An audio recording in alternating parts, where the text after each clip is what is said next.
Fala, moçada bonita do meu Brasil, bom demais com vocês, pessoal? Tô aqui mais uma vez para ajudá-los no plano de estudo doutorado do governo de Minas Gerais, pessoal. Volume 1, semana número 2. O tema dessa semana parece um texto, né? As transformações do espaço na sociedade urbano-industrial. Ou seja, as transformações do espaço urbano de acordo com as transformações tecnológicas e os avanços técnicos. Antes da gente começar, pessoal, é muito importante que vocês se inscrevam aqui no nosso canal, principalmente vocês do primeiro ano, que são novatos aqui no Escola Online. Ative as notificações para toda vez que sair um vídeo novo você ficar sabendo. Nos sigam também nas nossas redes sociais, pessoal.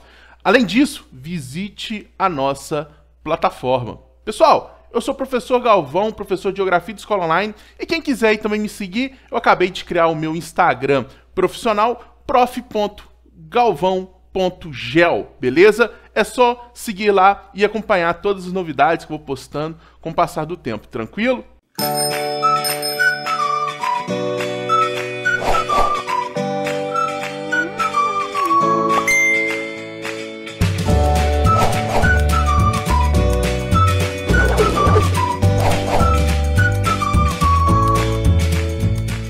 Vamos iniciar aqui então, pessoal, contextualizando.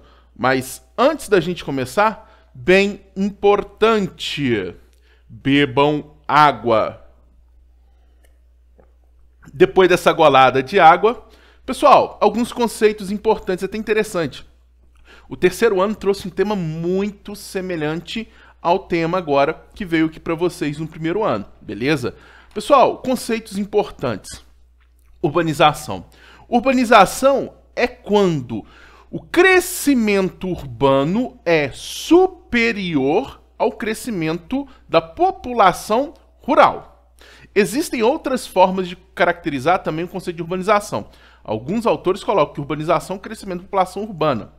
Mas eu prefiro esse conceito que coloca uma demonstração, ou não uma demonstração, uma diferenciação, onde fala crescimento da população urbana é superior ao crescimento da população rural, beleza? Outro conceito importante para a gente entender e que é um dos pilares da aula de hoje é o êxodo rural, pessoal. Ou seja, uma migração campo-cidade, beleza? E quais foram as causas das migrações do campo para a cidade? Existem alguns fatores no mundo inteiro. Industrialização, maior oferta de mão de obras dentro do ambiente urbano, que consequentemente também trouxe uma modernização agrícola. A partir do momento que nós temos uma modernização da agricultura, nós temos uma diminuição da necessidade de mão de obra no campo, o que faz com que aquele trabalhador rural vá para a cidade. Existem diversos fatores que são responsáveis, pessoal, pelo êxodo rural, sendo um deles principais a industrialização. Além disso, pessoal, existe uma certa hierarquia entre as cidades. A gente classifica as cidades por uma hierarquia chamada hierarquia urbana. As cidades globais estão no topo da hierarquia urbana, são aquelas cidades que possuem um nível de influência global. São cidades que possuem um grande quantitativo de serviços e que possuem ligações muito fortes com diferentes cidades do planeta.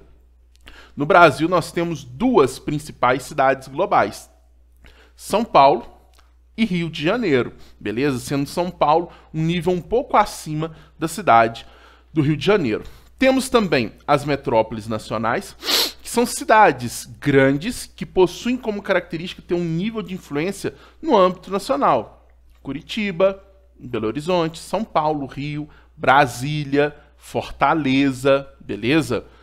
Temos as metrópoles regionais, que são aquelas cidades que possuem, aquelas metrópoles que possuem um nível de influência em sua região, beleza? E nós temos os centros regionais. Por exemplo, quando nós falamos de centro regional em Minas Gerais, nós temos dois principais centros regionais.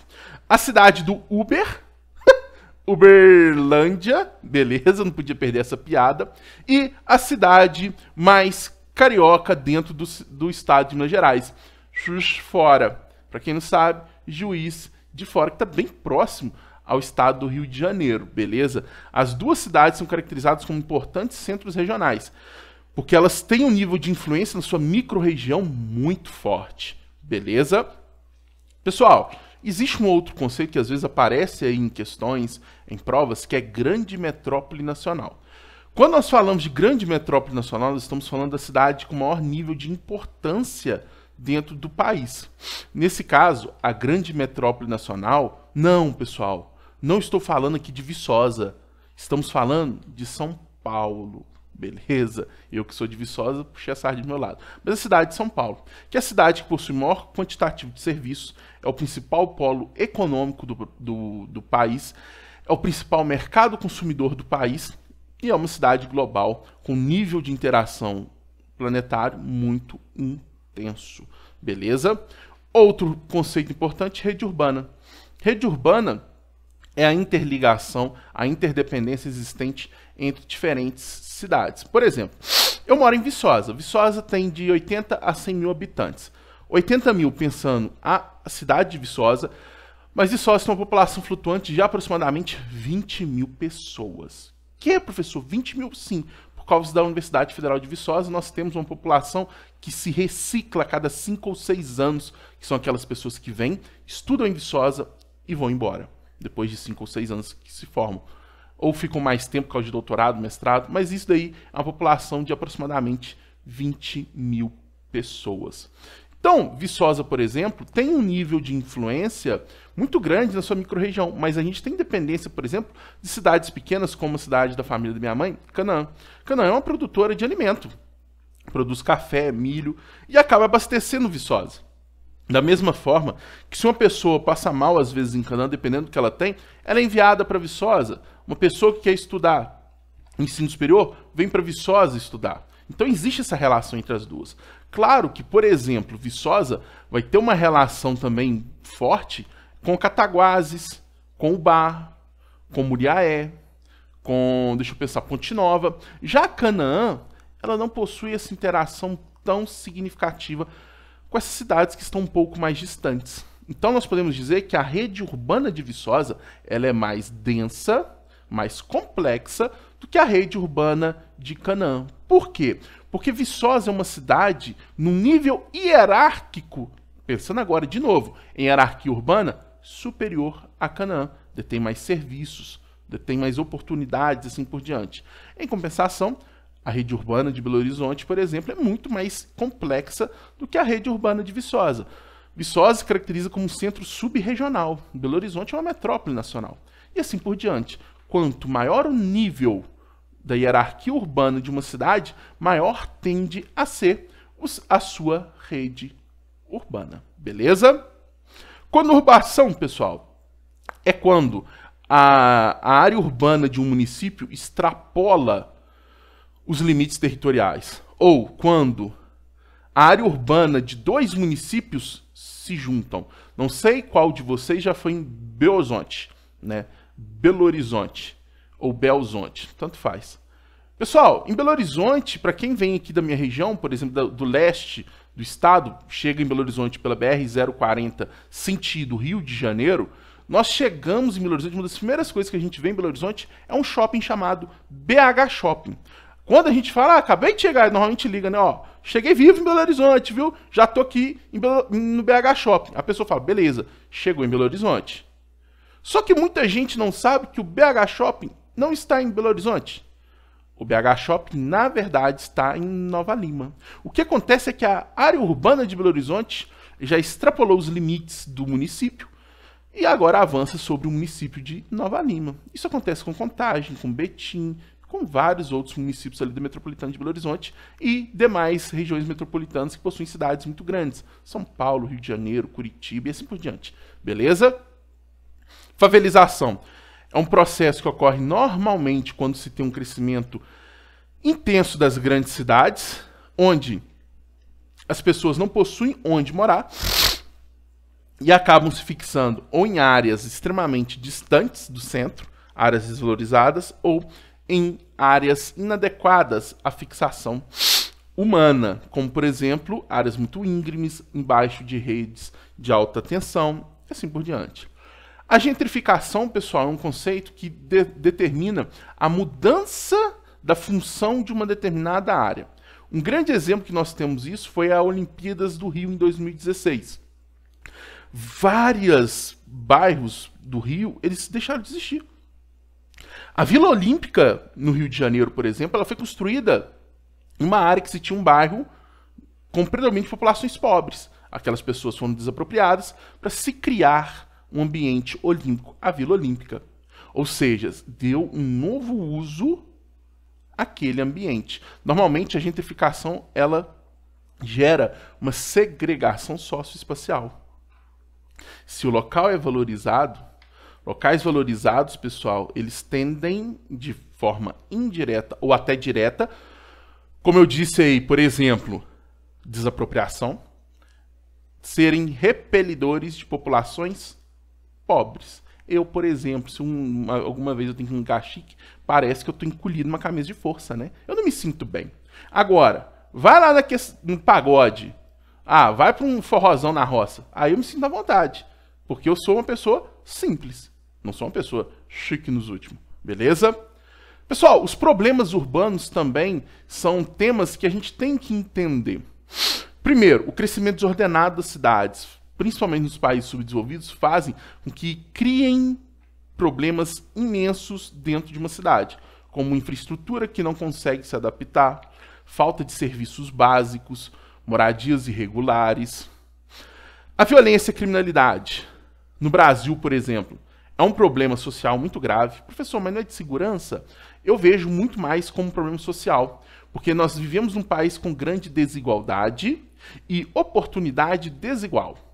Dessa forma, se a gente tivesse uma maior igualdade, é impossível, mas se a gente tivesse uma diminuição, uma maior oportunidade para todas as classes sociais, talvez a violência e a criminalidade se tornaria sim apenas um problema de segurança pública e não também um problema social, beleza? O saneamento básico, ligado à questão da coleta, do tratamento de esgoto, da água tratada, que acaba, por exemplo, interferindo na saúde, diminuindo o número de doenças, também é um problema muito sério no Brasil, em países subdesenvolvidos. O lixo, na realidade, é até interessante, porque é um problema urbano que é mais grave nos países desenvolvidos que consomem mais lixo. Consomem não, consumir, vou ali comer lixo, não, que produzem mais lixo. Quanto maior o consumo, maior a produção de lixo.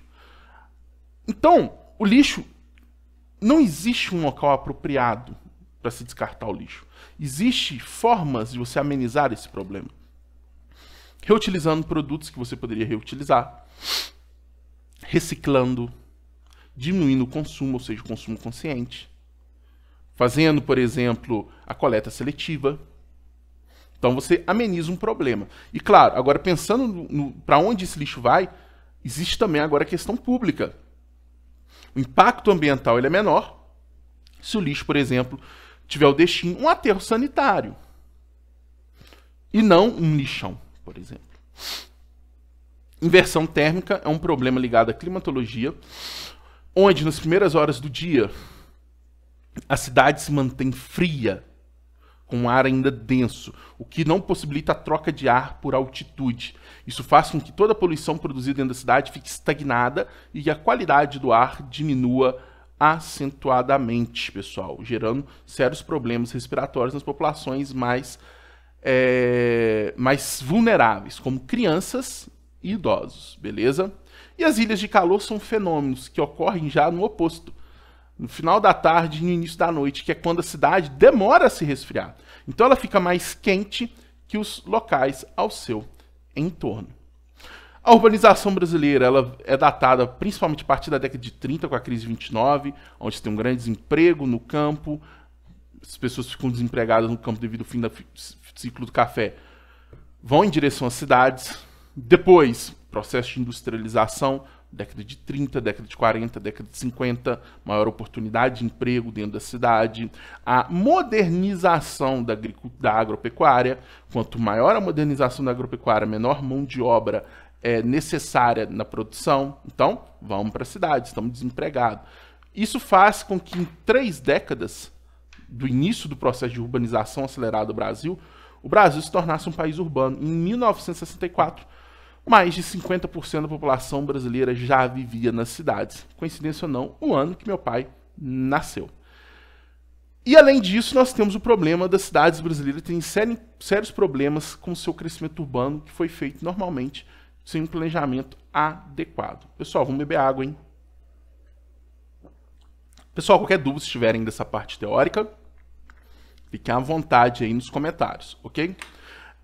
Exercise number 1. 1. A metropolização corresponde ao processo de formação de metrópoles, que é acompanhado do crescimento acelerado de certas cidades, como reflexo da modernização e da concentração econômica em alguns pontos do território.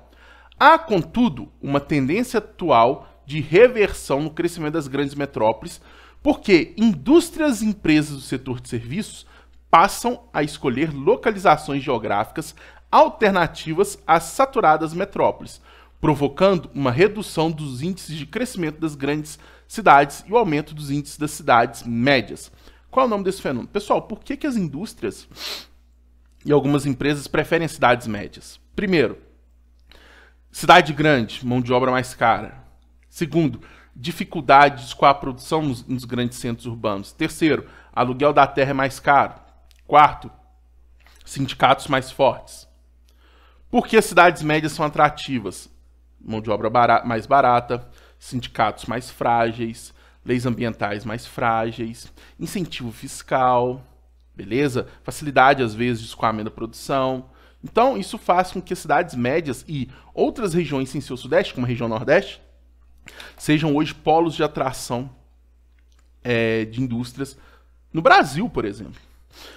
Esse fenômeno, pessoal, nós podemos chamá-lo então de megalópole. Falso. Megalópole é a interação muito forte entre duas ou mais grandes metrópoles que fazem com que elas fossem quase uma unidade. No Brasil, por exemplo, nós temos uma megalópole em formação, que é a megalópole Rio-São Paulo. Então, falso. B. Desmetropolização. Correto. A desmetropolização, boa parte dela, ocorre devido à desconcentração industrial. Ah, pequeno gafanhoto, pequeno pônei, você aí, aluno da escola online, que está escutando o titio Galvão falar aqui agora, pequeno gafanhoto. Desconcentração industrial. Pegue, por favor, a sua caneta purpurinada. Professor, eu não tenho caneta purpurinada. O marca-texto. Professor, eu não tenho marca-texto. O lápis. Ah, lápis eu tenho. Carvão, seja lá o que for. Sangue, meu amigo. Mas destaca esse conceito. A chance dele aparecer numa prova que o seu professor vai fazer, ou no Enem, que vocês vão fazer daqui 2 anos, por exemplo, é muito grande. Está na moda. Desconcentração industrial, que foi o que eu expliquei agora há pouco, beleza? Atividades número 2 e número 3. 2. De acordo com Marie Françoise Duran, olha, meu francês está afinado, hein? Esse grupo seleto de cidades desenvolvem mais laços entre si do que com o meio ambiente local e mesmo nacional, acumulando, assim, todos os poderes de natureza econômica, financeira, política, de informação e cultural. Com o declínio do emprego industrial, concentram empregos altamente qualificados nas finanças, no direito, na pesquisa e nas inovações científicas e tecnológicas. Esse exercício é difícil. A descrição se refere, porque quando nós falamos de inovação tecnológica, em pesquisa, nós pensamos em tecnopolos. Pô, velho, tecnopolo, centro científico, produção de produtos tecnológicos, Vale do Silício. Só que os tecnopolos em si não são caracterizados como uma cidade. É uma área que se insere normalmente ou em 1, 2 cidades. Por exemplo, em Belo Horizonte nós temos o São Pedro Valley, né, que é um tecnopolo muito importante, muito vinculado, por exemplo, ao FMG. Beleza? Aqui em Viçosa, nós temos, por exemplo, o Centev, que é um pequeno tecnopolo. No estado de São Paulo, nós temos a Unicamp e assim por diante. Beleza? Então, não é tecnopolo alternativa C. Seria D, aos polos de desenvolvimento. Pessoal, polo de desenvolvimento é um conceito também muito vago. Falso. Megacidades. Megacidades são cidades com mais de 10 milhões de habitantes. Nem toda cidade com mais de 10 milhões de habitantes possuem estes essas características, ainda mais que atualmente a maior parte das cidades com mais de 10 milhões de habitantes no mundo são cidades de países subdesenvolvidos. Olha que interessante. Sobrou pra gente letra D de the best. As cidades globais. Aquelas cidades que possuem um nível de interação, de influência no âmbito geopolítico global. Beleza? Questãozinha assim, ó, com nível de dificuldade bacana, hein? Se você entendeu, show de bola. 3. Questão número 3. Sobre o surto. Ah, falou em surto, a gente pensa Covid, né, velho? Pô, velho, questão de Covid em geografia? Não, de urbanização que você verifica no mundo, é correto afirmar que 2 points. A. É verificado com a mesma intensidade nos países desenvolvidos e subdesenvolvidos? Falso. Até início do século XX, era muito intenso nos países ricos, desenvolvidos. A partir da metade do século XX, é mais intenso nos países subdesenvolvidos. Falso. B.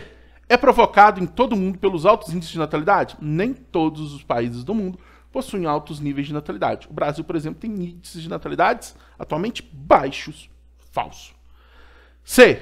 É um fenômeno característico dos países industrializados europeus? Industrialização europeia já bastante antiga, são países com crescimento demográfico baixo, com baixa natalidade. Falso, então, de novo, letra D de the best. É mais intenso nos países subdesenvolvidos, tendo como causa o êxodo rural, ou seja, a migração de pessoas do campo para a cidade. Pessoal, sim, eu sei que the best é com THE, the best. Ou seja, ou melhor, eu tô brincando, tá? D, porque a pronúncia é como se fosse a letra D muda. Tranquilo? Porque senão vocês vão falar, professor de geografia não sabe inglês. Não, eu sei, eu sou um poliglota, falo várias línguas ao mesmo tempo, inclusive. Qualquer dúvida tiver, comentários. Atividade number 4. Olha só como eu falo em inglês. Observe a imagem abaixo, que na realidade ela não está aí embaixo, né, pessoal? Ela está aqui do lado da questão. Tá aí, pessoal, essa imagem é de um avião descendo no aeroporto de Guarulhos. Eu já andei de avião, já desci tanto no aeroporto de Guarulhos, que é bem tranquilo de descer, e eu já desci lá em São Paulo, no aeroporto de Congonhas. Não recomendo. O aeroporto de Congonhas, você fala, velho, o avião vai bater no prédio, velho, vai bater no prédio, vai bater no prédio, vai bater. Aí não bate não, aí chega no aeroporto, do nada. Mas parece que vai bater, beleza? De Guarulhos é tranquilo. Essa é a imagem, pessoal, que a gente vê do aeroporto de Guarulhos. Da janela de avião descendo do aeroporto de Guarulhos, percebe-se que a extensão da malha urbana dificulta a definição dos limites entre os municípios vizinhos ao de São Paulo. Pessoal, o aeroporto de Guarulhos não está em São Paulo, está em Guarulhos. É outra cidade, mas que faz parte da vontade de espirrar. Região metropolitana de São Paulo. O conceito que melhor expressa a unificação da extensão territorial de vários municípios ou da sua malha urbana é letra A de cara, pessoal, conurbação. A cidade de São Paulo cresceu tanto que ela já invadiu municípios vizinhos. Por isso nós chamamos de região metropolitana de São Paulo. Resposta, então, alternativa letra A. E agora vai vir a reclamação. 5. O crescimento da população urbana mundial criou vários problemas em escalas diferentes nos principais grupos de países. Diferencia os processos de urbanização que ocorreram nos países desenvolvidos e subdesenvolvidos, destacando a proporção dos problemas urbanos apresentados em cada grupo de países. É uma questão grande. Quando eu coloco respostas abertas grandes, é muito comum algum indivíduo chegar e falar, professor, da próxima vez, por favor, resume mais a resposta. Pessoal, não tem como. Eu não vou perder a qualidade na resposta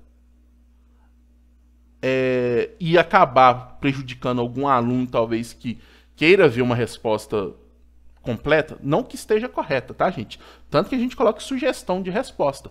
O professor de você ele tem autonomia total de achar o ponto de vista que eu exponho aqui errado. Depende da forma como ele faz isso com você, beleza? Então, assim, infelizmente, essa questão ela é grande. Primeiro, a gente tem que diferenciar o processo de urbanização. Países ricos começam a se urbanizar, os países desenvolvidos, primeira Revolução Industrial, Reino Unido, lá em 1750. E outros no início do século XX. Então, primeiro, os países desenvolvidos, eles iniciam o seu processo de urbanização entre metade do século XVIII até o início do século XX. Importante, não foram isentos de problemas urbanos. Tiveram favelas, tiveram locais impróprios para fixação. A questão é que eles conseguiram, devido ao seu nível de desenvolvimento, suprir, em boa parte, claro que não existe uma igualdade total, mas a desigualdade é menor, suprir várias necessidades, inclusive das populações mais pobres que vivem em bairros periféricos, por exemplo, em bairros de pessoas com menor nível aquisitivo. Então, mesmo nesses bairros pobres, eles têm água tratada, esgoto coletado, eles possuem escolas, ônibus, transporte de qualidade. Por isso, ocorreram sim, no início do processo de urbanização, e principalmente quando ele foi acelerado nos países desenvolvidos, sérios problemas urbanos, mas que atualmente já foram amenizados. Já os países subdesenvolvidos, pessoal, o processo de urbanização ocorre principalmente a partir da metade do século XX. Naqueles países de industrialização tardia. Países que se industrializaram no século XX, pós-Segunda Guerra Mundial principalmente. E tiveram um grande inchaço das cidades, onde se tiveram formação de grande número de favelas, aglomerados urbanos muito grandes, com sérios problemas de infraestrutura, sérios problemas de serviços básicos à população, e que esses problemas se agravam até hoje, visto que esses países possuem sérios problemas, por exemplo, de desenvolvimento tecnológico, sérios problemas de orçamento para investimento na população, e são países normalmente endividados. Então eles têm uma maior dificuldade no investimento dessas questões básicas que levam as cidades, principalmente as grandes cidades, terem um nível básico bom para toda a população. Basicamente, o que nós podemos falar então é que os países desenvolvidos tiveram problemas? Tiveram. Mas hoje, mesmo os bairros de pessoas mais pobres possuem serviços ok. Os países subdesenvolvidos ainda possuem, apesar de ser uma urbanização mais recente, ainda possuem sérios problemas urbanos e com perspectiva ruim de solucionar, devido à situação econômica, de crises, situações políticas que esses países possuem. Pessoal, a minha sugestão de resposta é isso daí. Professor, resume isso daí. Não vou, pessoal. Infelizmente, igual eu falei, eu não vou deixar uma resposta incompleta. Porque a questão pede para a gente diferenciar o processo e depois destacar, ou seja, destaca a diferença entre os problemas em cada grupo. Então, primeiro eu caracterizei, para depois destacar as diferenças. Beleza? Pessoal, tudo que é bom dura pouco, né? Principalmente uma aula sobre o PET Geografia, com o tio Galvão. Não se esqueçam de se inscrever no nosso canal, viu, pessoal? Nos seguir nas nossas redes sociais, visitar a nossa plataforma. Pessoal, qualquer dúvida que vocês tiverem, sugestão, uma crítica construtiva, qualquer coisa que vocês queiram dizer, só comentar aqui no vídeo que eu respondo prontamente, pessoal. Eu olho todos os dias, na primeira, na segunda semana, os meus vídeos, todos os dias mesmo. Depois que o vídeo tiver um pouco mais de tempo, se esse vídeo foi postado já tem 3, 4 semanas, aí eu posso demorar a responder.